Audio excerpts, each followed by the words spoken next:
Hey, I'm at Worst Bar, about to drink a bunch of cider.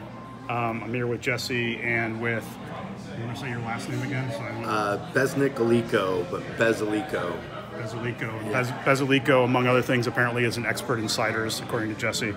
So we are going to drink some ciders right now, real quick, and get ready for the event that's this weekend. I don't know, what's it called? The thing. Cross Street Cider Fest is this Saturday. We're starting at noon, runs till 8. We've got about 15 different cider makers coming, and I think we've got about 48 different types of cider being presented at the event. Live music, donuts, and then all the businesses on Cross Street are coming to do some food and whatnot. So it's on College Place, right? It starts at noon. It goes till the sun goes down. I think you said it's not just apple cider, right? It's a bunch of different kinds of cider? Yeah, we've got crazy flavors. We've got pineapple. We've got coffee-flavored ciders. There's ciders from all over, from dry to sweet to semi-dry. So that's kind of what we have represented here, a nice spread of different ciders. So you can kind of get an idea and tell your followers. There's a root beer cider, too. There's a root beer cider, yeah. We do have a root beer cider. Cool.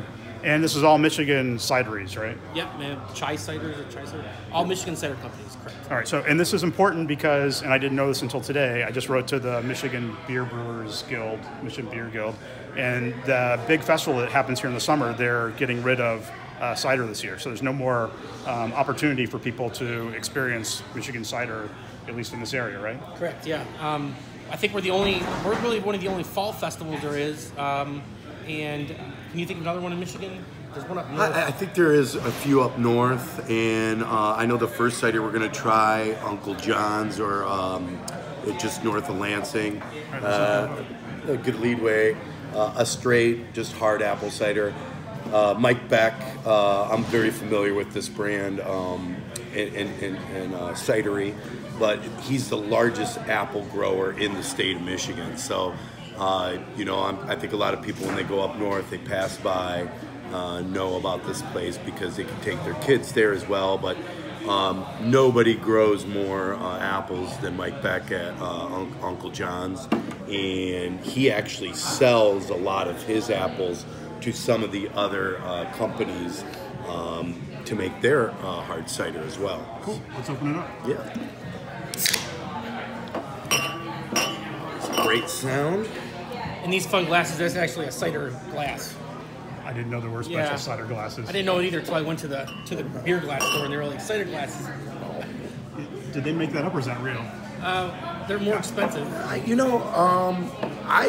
It'd be interesting because one thing that distinguishes this cidery too is that they use champagne yeast, and not every, when you talk to different home brewers or cider makers, everybody has their own take, right? There's no perfect right or wrong answer on that. But one thing that's about champagne yeast is it tends to make a drier cider and have good effervescence. I would think maybe it opens up maybe some of the bouquet, as we like to think when we taste things, like aroma is one of your biggest olfactory glands that really affects your taste. So probably by opening up at the end gives you a little bit more of the aroma that you're getting from the apples. Yeah, this is insanely good. Yeah, this is really good. Yeah, I love this. And Jesse knows I rep this brand as well from a distributing standpoint, but I really got into ciders when I started becoming more conscientious about what I consumed, and I wanted maybe to get away from bready carbs all the time, even though there's sugar and stuff like that. And I'm sure someone knows more about that stuff than I do. And then just, I like the flavor. I generally, in the summertime, he can attest to this, I put this over ice with a few lemon wedges.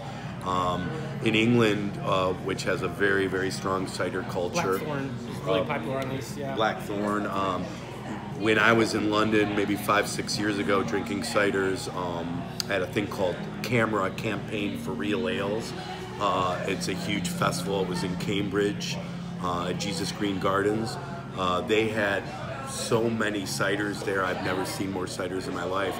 And when you'd go to a place and order a cider, they'd ask you, would you like a glass of ice with that? A lot of them put mint in it as well. So I think you're going to see more of that as going on. People making cocktails with it as well. The thing I like about like these drier ciders is it really appeals to the white wine drinkers and the craft beer drinkers because they do have a lot of variety in the way that they make these ciders. But you can see, like he had said, this one's fermented with champagne yeast. So you can almost, if you imagine champagne when you drink it, you can see how they've kind of made the apple into, doing the same things grapes do. So yeah, it is champagne. I mean, it tastes like champagne to me. Yep. I have a very unsophisticated palate, but it tastes like champagne to me. So it's nice. Really delicious. I mean, he does a great job, and I always like, it's like he's a really great guy, and like I said, the largest apple grower in the state. All right, so what are we going to try next then? What's this one? This is going to be Ace. This is going to be a really dry, is there a dry cider, Ace Joker. But do you have a bottle opener on you? Got some keys. Are they going to be here too? Or They actually do, believe it or not. they're not going to be here. Vandermill will be here. J.K. Scrumpy, I believe, is coming. But Ace is not in Michigan. Where are they from? California. So they're not going to be represented today. but this should give us an idea of what a dry. Yeah, that cider we just said, that's considered semi-dry or all the way dry? I would call that a dry. Maybe some would say semi-dry, but I would consider that more a dry cider. And this one's dry as well. Yeah, I haven't tried it yet, but yeah, I mean they're advertising it as that. You can see it's got a lot less sweetness on it, so it's more of a Oh yeah, little tart finish on the side of your tongue. Very tart. higher ABV too. It doesn't always equate to drierness, but as you can see, this one's almost 7% alcohol by volume, and generally, as that yeast eats up that sugar, there's less residual sugar, and it causes a drier beverage. Yeah. What do you think of this one? This is great. I love this. This is a great summertime drink.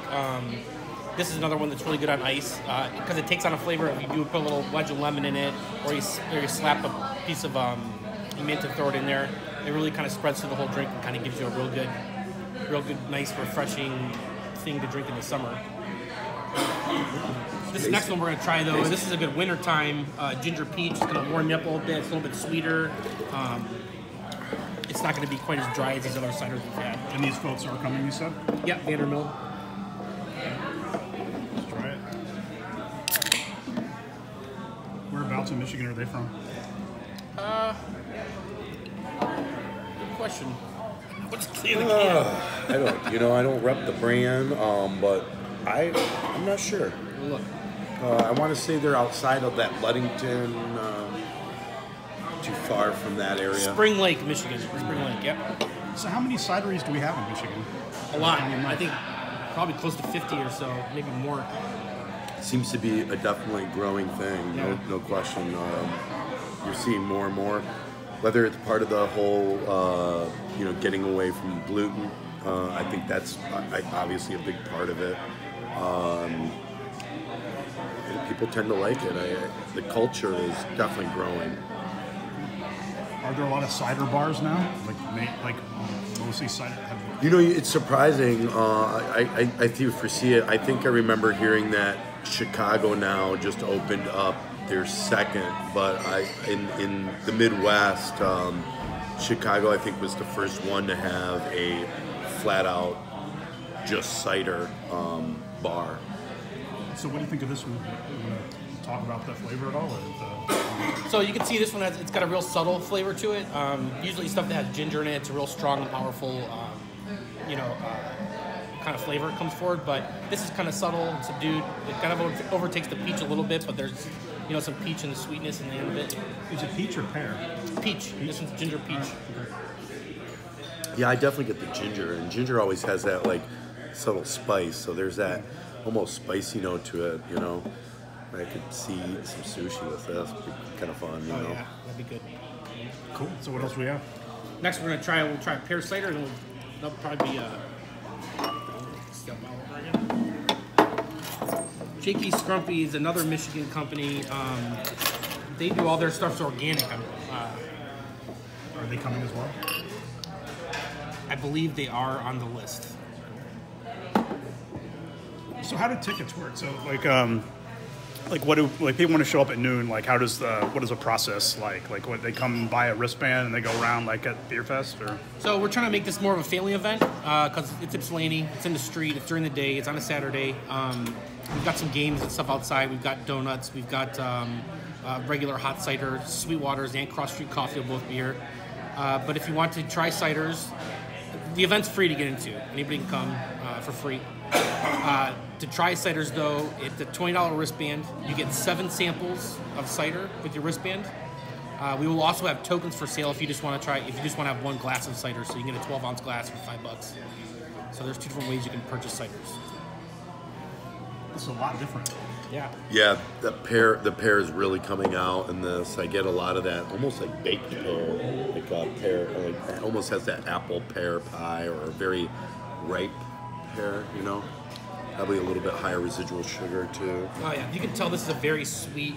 You know, what would you, as far as wine goes? Somebody would like a German Gewürztraminer or Yeah, I could see that, or you know, Eiswein. or yep, maybe getting almost to, you know, or as the Baron Austin Spätlesers, like, you know, in German, German Riesling's a great example because it's all Riesling, yet depending on when they harvest the grape determines whether it's a Spätlese, Auslese, Baron Auslese, or Eiswein, like they said, where they literally wait to where it's, you know, it's almost... The water freezes out of the grape and you're left with like this real concentrated sugar. So you're definitely getting on the sweeter end of things here. Yep. And the pear, to me, it's just like a super ripe pear. I get a lot of that. Really, it's very clean. Like the finish is really, I don't know how to describe it. It's nice. Yeah, they're definitely. This is a really good product too. And these are. This is a more expensive cider because it is organic. Are these all things you carry at Worst Bar now? Yeah, these are all stuff we carry. A lot of stuff that we're going to have on Saturday we don't carry, but we're redoing our cider list right now because a lot of the can sizes have changed. So like half the ciders on our list are not unavailable. So this weekend we're going to see what sells out there and see what people like. Try to bring it in for the next couple months. Cool. So we got one left. This is the Ace. This is another pear. This is pear and apple. Or no, this is all pear. The one we just tried was pear and apple. This is all pear. So Michigan produces more fruit than how many other states? Like, are we the top? We're not the top fruit producer, but we're... Oh, I have no idea. I think it's somewhere near the top of the list, right? well, So it's not surprising that we have a pretty robust cider. There's a lot of cherry ciders coming. Well, I had to actually tone down the cherry cider that were showing up. There's 3 or 4 people wanting to bring cherry cider. So I know we grow a lot of Michigan cherries. So and I know a lot of the people that got into hop farming came from cherry, and you know, don't quote me on this, but I feel apple trees are a little bit more resilient to the weather than cherry trees maybe, and I love this cider. It's great. but you definitely are seeing shifting. I don't think we're as big into the cherries as we once were, although we're still probably one of the biggest cherry producers. But It's like an adult sweet tart. Yeah, that is. Yeah, it smells like it, yeah, for yeah, sure. it's delicious. Oh yeah, boy, it does have that tart. Wow, I've never had this one before. But I think what you can take away from this, Mark, is that, you know, no 2 ciders are alike. Everyone is, you know, created a little bit different, and we start adding these flavors in and using the different fruits. You get a really diverse, you know, palette of different things going on with ciders. So Yeah. that's kind of what we're hoping to showcase this weekend, along with the Cross Street businesses. Cool. So it should be a really good event. Yeah.